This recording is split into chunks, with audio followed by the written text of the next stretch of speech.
I like that. So another pain point is not being aligned in terms of intimacy. So I will come to our certified sex counselor and saying, when you talk to, well, you were previously in a relationship where there was not alignment. I was. So do you want to quickly kind of give us that story? Sure. I was in a relationship for about 6 years. It was sexless.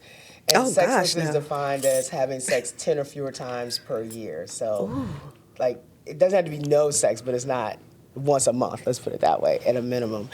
And it was miserable. And I was running around trying to take all these classes, thinking something was wrong with me. And it turned out that he was on a medication that lowered his libido, and I didn't realize that.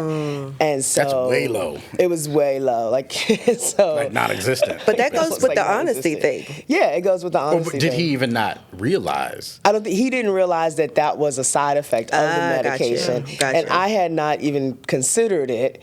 When it all came out, I was like, well, of course it does. When I realized what he was taking, I was like, well, yeah, it does do that.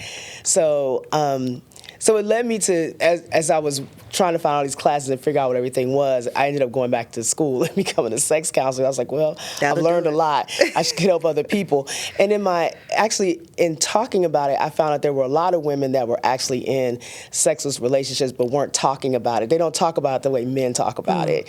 Like men are like, Yes, I ain't had men it in do 2 broadcast weeks, that. and they're like, they're ready to go. Women are going through this for years and won't say anything, thinking something's wrong with them. So back to your question, when people talk about intimacy, I'm a proponent of not the first date, but somewhere in the beginning stages, the first month or so, you need to discuss that, because what you don't want is to like kind of fall in with this person and find out you're never having sex again. And I would ask, how much should you reveal right away?